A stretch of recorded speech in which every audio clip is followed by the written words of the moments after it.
So, having said that, we will proceed by taking a look at some of the key steps that are involved in creating a certification exam, or if you like to say, an exam in general. The first is task analysis and job analysis. For a profession, whatever kind of profession that it is, efforts are expected to be taken to ensure that the various tasks and the various jobs that gets done in the course of practicing that profession are properly analyzed. To do this, in most cases, you need to contact people who are already practicing in that field, in that profession. And then you try to work with them to make a list of the things or the activities or the tasks that they perform, very, very critical ones, especially, that anybody that is looking to be seen or deemed to be a competent practitioner in that particular industry will possess. So they make a list and they, go through them at several stages and then agree that these are the list of tasks and jobs that are performed by people who work in this particular field. When you do that, what you have concluded, what you have done is what we refer to as either job analysis or task analysis, depending on which of the ones that you have, taken. The next thing is preparing what is called test blueprint. All right, that you may also call test blueprinting. Under some circumstances, we also could refer to it as a table of specification.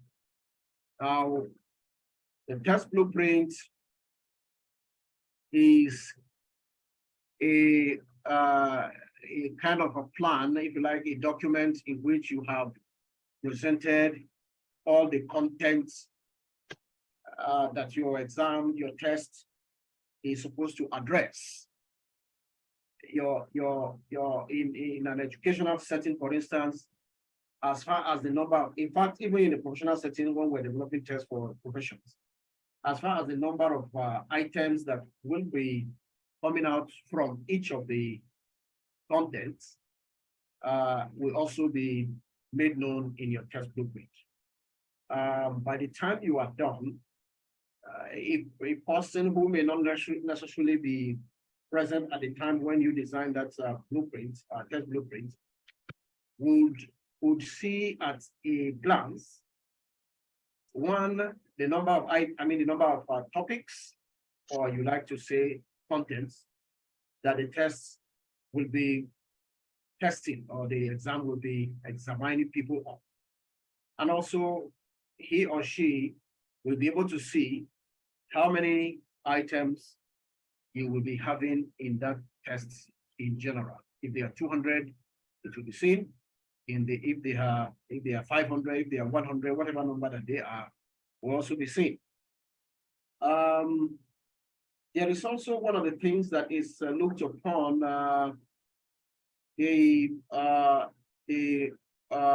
for the educational system, for instance. You have what we refer to as the cognitive levels that the test is addressing. Of course, looking at some of the instances when we prepare test blueprints for the school system, especially the high school environment, we make sure that 6 cognitive levels are taken care of or taken note of.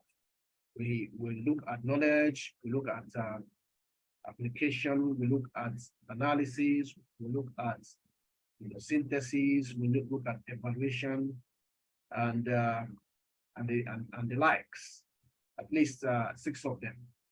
These also ensure that you do not address only one aspect of the cognitive level over another. But for the professional setting, we pay attention generally to knowledge, skills. These to bring to the fore what does the practitioner in that particular professional field, what are the things he or she is supposed to know, and then what are the skills he or she is supposed to be able to exhibit. These are addressed in the test blueprints. Okay, the next is after you have taken care of your you have taken care of test blueprints, you move over then to item writing. And then, of course, after you finish writing your items, you go over to item review. Now, item writing can be seen, it can be defined as the process of making sure that individual items of a test are developed. Okay, in your test, you could make your tests to take different forms, different formats. But if you are a professional credentialing organization and you are looking to test people in your profession from across, let me say from across, different locations, and then you have your test on the internet, I think one of the easiest way that you can test people under such conditions will be the use of the multiple choice form of test. One of the advantages, or let me list out some of the advantages that the multiple choice form of test has. Firstly, it is able to cover a large content.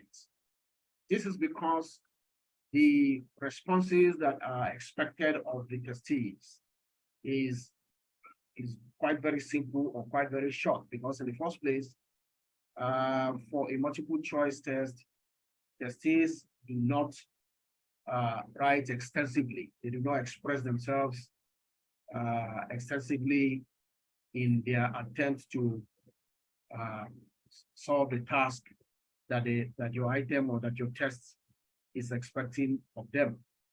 Other than to select an option, I think that is all that is required as far as a multiple choice test is concerned.